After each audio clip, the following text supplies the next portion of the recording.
Let's rip. What's up, guys? Spuddy here. Another episode of Caps and Cards. I'm joined today by Jay North Shore Fitted, your lovely co-host. We're going to talk about David Ortiz getting in the Hall of Fame this year, keeping Bonds and Clemens out. We're going to talk about the state of the lockout, and we're going to recap our top 10 Project 70s from last year before we start getting into this year's. Yeah, we each have 5, as I understand. Yeah, top 5, I should say. Okay. Well, let's get right into it. My number 5 is the Yankee GOAT, Babe Ruth. I don't know. I thought that was a pretty cool artist, and these horror cards. That's Alex Party. Yeah, the real popular ones. I picked like 3 of them, so you're not wrong. My number 5.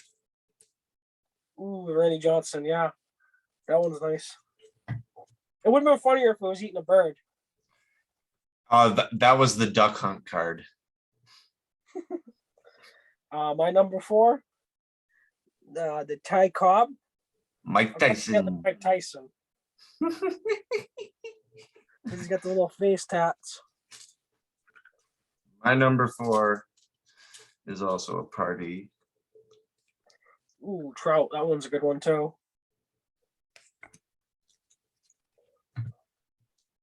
My number 3 is Jared Kolecnik. This is his first technical rookie card because he's in this year's set. This was last year, so this is his first rookie card. The only thing I'd accept this would probably be the Bowman first or the Bowman Chrome, right? A Bowman first Chrome would rival, I would say, the first rookie card, depending on how you want to think about things. So my number 3 is this card because I actually got the foil. So yeah. So you got the Yankees with the nice subway, and then you got the Mets with the shitty ass subway. So it's he was also part of the Braves organization at one point, Joe Torre, too. Yeah, it's just too funny. That card makes me laugh every time I see it. My number 2 is Miguel Cabrera. I like that. That's very classy. Got his 500th career home run that last year. I want to see him get 3,000. I'm debating going out to Detroit to try to go see a game when he's close. But I know with my luck, I'll only be able to go to one game. And he won't get a hit that game, and then he'll get to hit the next game. Yeah. And those tickets ain't going to be cheap. My number 2 has to not be, or it's Yelly with like a graffitied train. It's pretty cool. And the only reason that's number 2 is because I got another foil. Well, yeah, me and you I helped you because we ended up buying a bunch of these. Hence the shelf of wonder here. And my number 1, David Ortiz. Yeah. Pretty solid. He got in the Hall this year. I'm wearing his jersey. He was one of my favorite players growing up. I was lucky enough to see one of his walk-off home runs during the regular season. That he's always going to be a legend in Boston for what he did in 2013.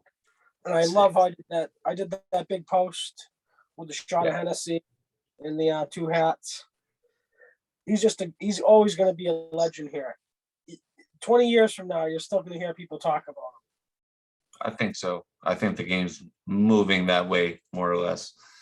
Here's my number 1. Ooh, yeah, the foil on that one. That one was a good one, too. I don't know. You can't even see it, but it says 21 out of 70. Does it diminish his ring that he didn't play most of the rest of the season? I don't think so. He's still in I'd say top 5. We got a couple of Hat Club sleepers from last year, spring training joints. We would be, if there wasn't a lockout, we would be 2 weeks away from pitchers and catchers reporting. But 51 days from opening day, I believe. Yeah, it'll be 2 weeks from pitchers and catchers, and like 3 weeks from spring training starting. And I was actually wanting to make the trip this year out somewhere. I had it on my calendar. That's how I know 50 3 days, 52 days, 51 days. And I always take opening day off, and I just watch baseball the entire day. If there's not a baseball season this year, I'm not going to know what to do this summer. Me too. Well, You guys got the Bisons in town. My that's closest team would have been the now defunct Paw Sox, but now the closest team would be the Fisher Cats in New Hampshire. that's a They're good closer ad. to the Sox. But you guys got the Bisons right in your town. Yep. Another classic colorway. I'm wearing the brown. Yeah, the one I snagged you off top is right at the red bottom. Yeah. Just it's good to have such a nice facility now that the Blue Jays played here, and it's incredible. The stadium looks so different when it had all Blue Jays everywhere, and I was just like, yo, this is just different. I'm so used to just seeing all the Bison signage and our retired numbers, and it would have been cool, maybe a little nod to us if they kept it that way, but I can't argue that stadium looks incredibly different with the addition of the bullpens now behind the field instead of on the sides, and it's so cool just what they did for everything, and they allowed like the field of play to just, it's real clean now because you don't have the bullpens on the side there kind of getting in your way. But it kind of took away a little bit of the fan interaction that some players would have, and maybe they like it that way, but that's how it is in Toronto. Like I said, fingers crossed. Hopefully there's baseball this year. I know me and you both excited. We're hoping baseball. I have some real confidence in the federal mediator they brought in, the Secretary of Labor. He was the former mayor of Boston, Marty Walsh. He was the head of the unions around here, the contractors unions. So he's had issues like this in the past where both sides don't want to work. So hopefully they can meet in the middle ground. So far, the MLB has come to a universal DH, which I'm not a fan of. I don't know how you feel about that. So the factors are something like a salary cap instead of a luxury tax, so that small markets can compete. And I just think, yeah, it's a good idea. I like having baseball in every area. I feel like what they're proposing is fine because I think it elongates the careers of certain players. Like, I don't think you would have saw Poppy without a universal DH 20 years ago. Or without a DH in the American League.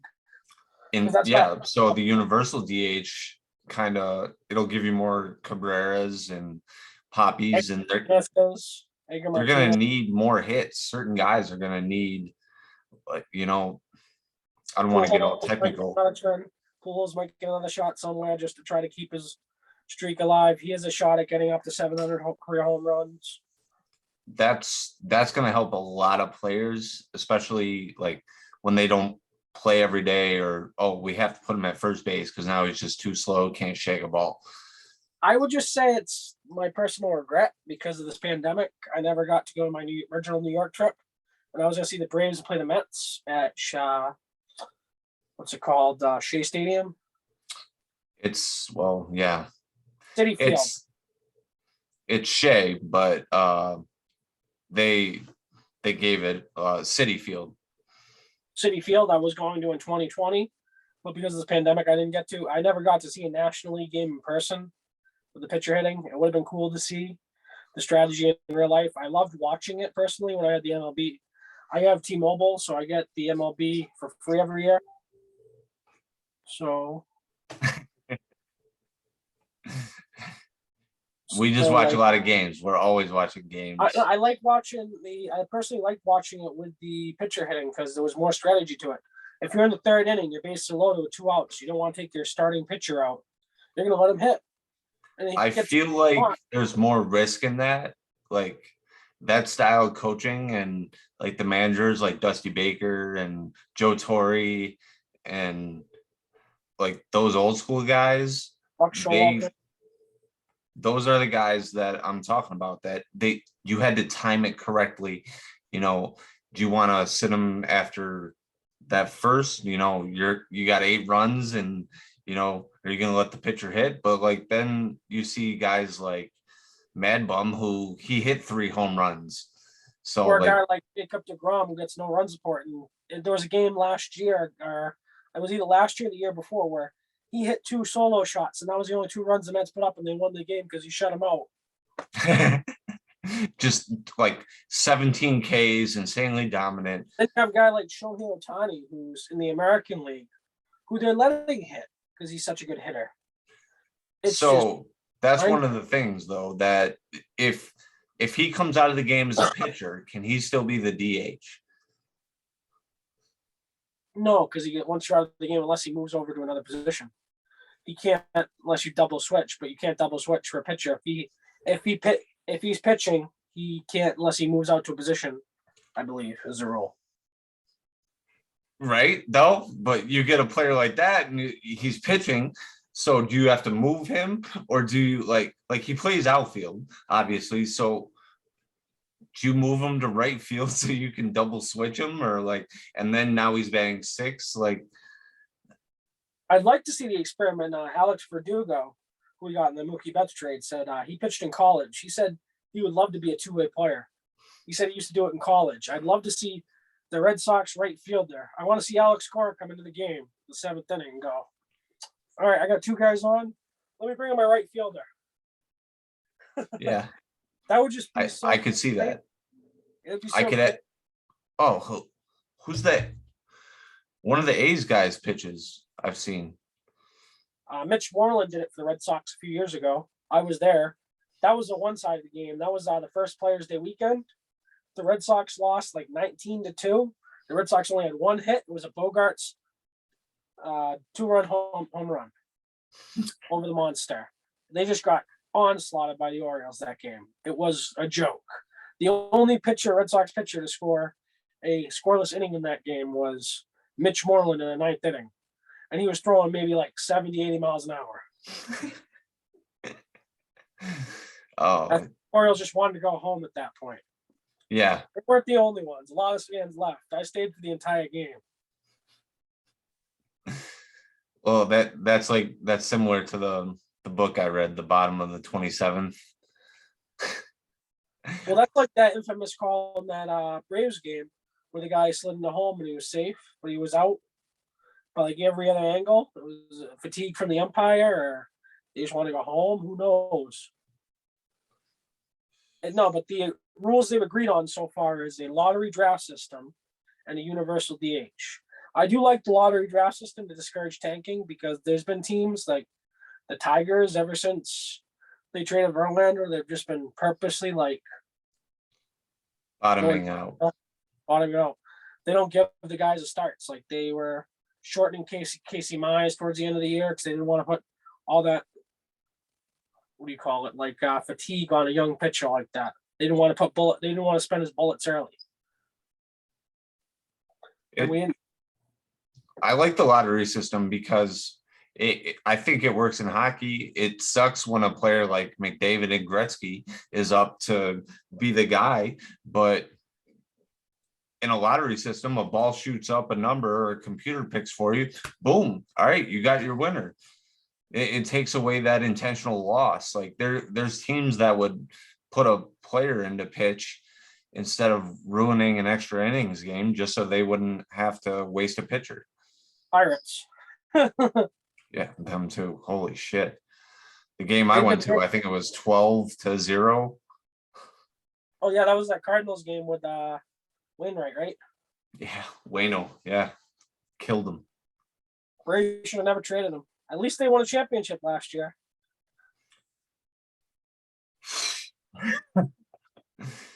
Just a couple notes on. It's gonna be crazy if this lockout does end, because free agency is only gonna have like a week or two.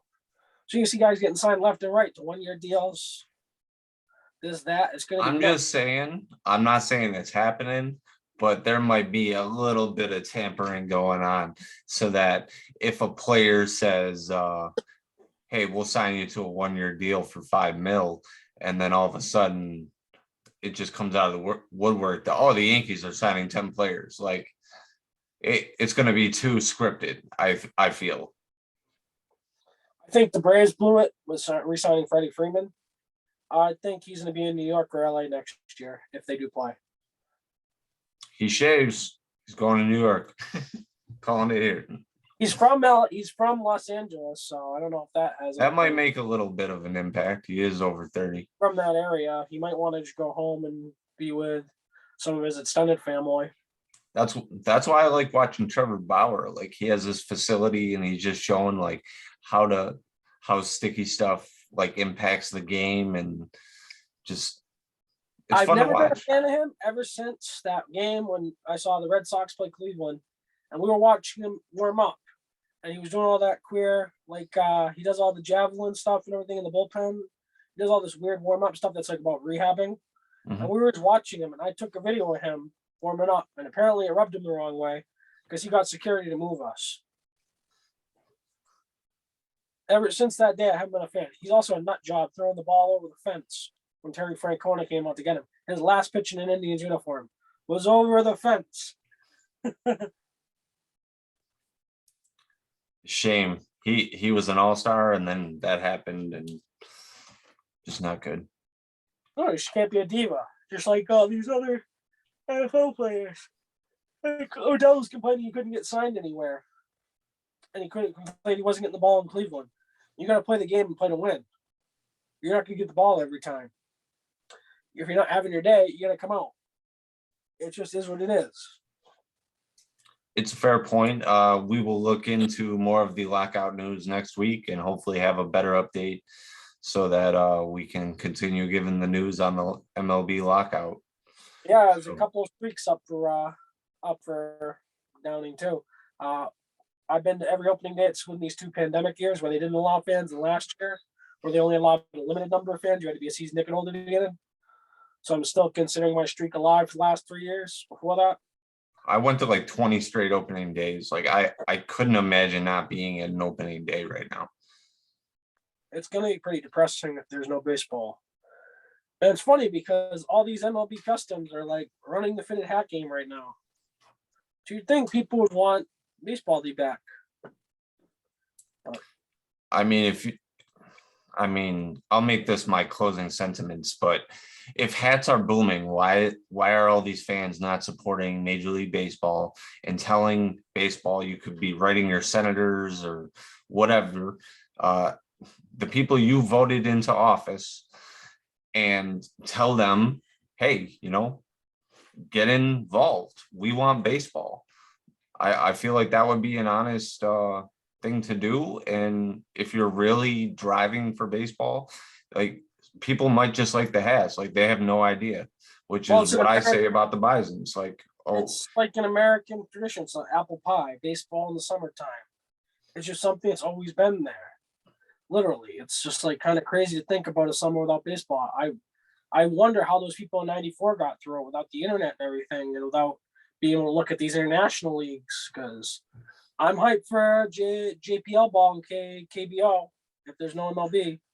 I mean, I'm gonna buy the minor league season ticket or whatever, if I can't go, and I'm gonna watch all those games and hopefully find out who the prospects are, get some autographs, and me and you'll probably minor league games this summer if there's no regular baseball. Yeah, I wanted to bring your dad to Fenway out here.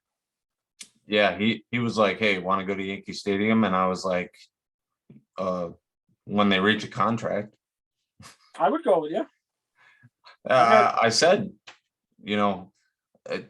they don't have a contract. So he's like, well, if you go on this day, you'll get a glass. And I said, and if there's no contract, you'll get nothing. Yeah, it's wacky. The Red Sox are starting to sell single game tickets right now. And there's no CBA. I'm like, anyone that's buying these tickets is out of their mind right now. Well, typically at the way the Bisons do it is if the game gets rained out or you don't use the ticket, you can get a ticket to another game. Well, no, it'd be good for next year if you didn't. But Yeah. still, I wouldn't front up that much money for an event. You don't know what's going to happen for another year or two. Yeah, it is not cool.